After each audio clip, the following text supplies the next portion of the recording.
Michigan Storm Chasers here, back again with a forecast update video. My name is Ryan. Thank you for joining us today on our YouTube channel. If you haven't done so already, please hit like and make sure you're subscribed to the channel so you can stay up to date with all of Michigan's weather. If you caught our video a couple days ago titled, Could Snow Be on Its Way? We talked about the potential of upcoming systems and also kind of dove into why we shouldn't trust models so far in advance. However, I do want to make a follow up video in response to that and also kind of dive a little bit further into detail, but also kind of bring to light some things that are becoming a trend on some of these models. So, first and foremost, let's go ahead and start with what we talked about a couple days ago, and that is models outside of a 3-day window are highly inaccurate. And that is because we sample data when the system moves on shore. It doesn't really arrive on shore until about 3 days away. After that 3-day period, we can sample data, it becomes more accurate, so on and so forth. But outside of that, it's just a general idea models have of what could happen. So the 3-day period is important when forecasting winter weather. Now, I will say, with these trends on models, we always have the term in weather talk, the trend is your friend. And the trend that we've been seeing over the past, we're going to say 36 hours or so, since that video, the last video we had, that video to now, we've seen a trend start to develop on models. And that is, we are likely getting more so higher confidence in potential for snowfall. Now, here is why we're talking about this. The snowfall that is depicted on these models is not synoptic snowfall. It is lake effect snowfall. So the difference between synoptic snowfall and lake effect snowfall, for those of you who don't know, is synoptic snowfall is kind of associated with the low pressure directly, whereas lake effect snowfall happens when cold air moves over warm lake waters with northwesterly winds, a source of lift in the area that can create snow showers. Whereas the synoptic snowfall is more wide scale and directly associated with a low pressure system. So with this upcoming system, it's a synoptic low pressure system, but everything that's going to fall synoptically speaking will be rain because we're way too warm. Let's go ahead and dive into the GFS model. I'll show you what I mean by this. So the GFS model here, we're looking at the time frame around the 20th of November. So here we go. Here's your low pressure system. Go ahead, pop my draw tool out here. Here is the center of your low pressure. All this precipitation around this low pressure is synoptic precipitation. That is directly associated with this low pressure. Okay, that is synoptic. And if this case, it's rain. As it moves into the state, notice it's rain. This is synoptic rain. If this was snow, it'd be synoptic snow. This is not lake effect. Okay. Now, the low pressure system is right here. The center of it's right here. That means our winds are out of the west here, turning southwesterly. Now it's northerly. Now it's back northeasterly. Okay. This is important. Now, the trend we are seeing as this low pressure moves through is rain to start. But as this low moves off to the east, when it gets past Michigan, the winds turn out of the west. Now, have our isobars facing to the west southwest. Now, in addition to this low pressure will also draw a lot of cold air down from Canada.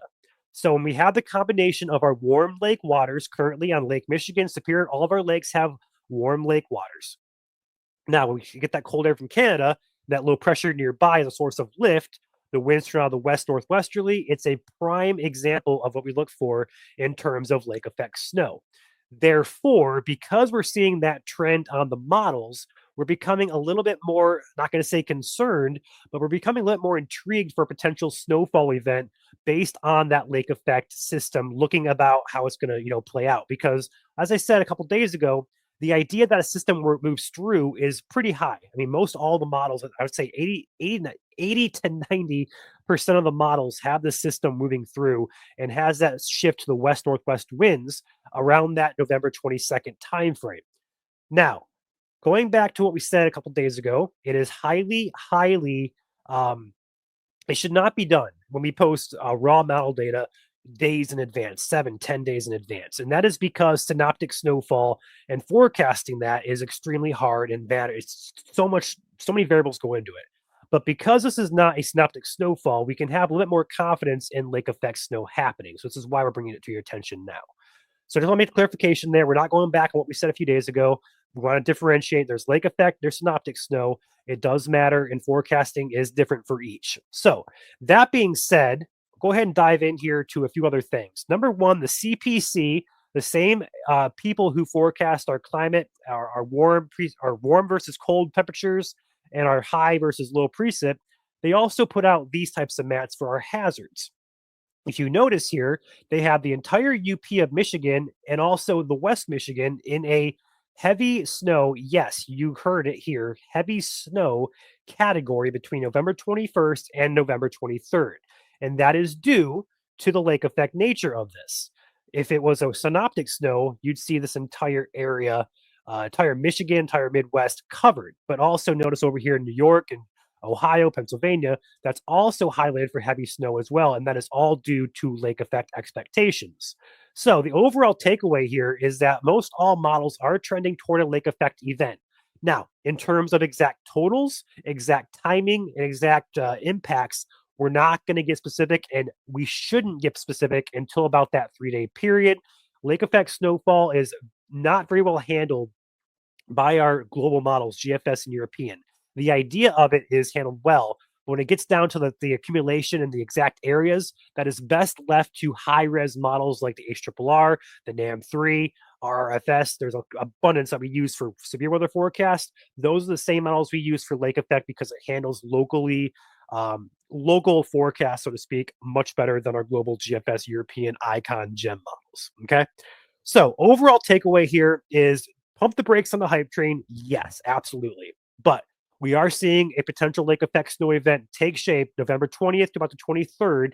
In that time period, watch out if you're in West Michigan, northern lower Michigan, and the entire UP. We could see some inches of accumulation of lake effect snowfall. In terms of how much, where, exactly when, we'll get specific and down and dirty with the gritty details in future videos when we have more confidence. With that being said, hope you guys learned something today. Like I said I don't think I said at the start of the video, but I am sick. So please hit like button for my sinus infection.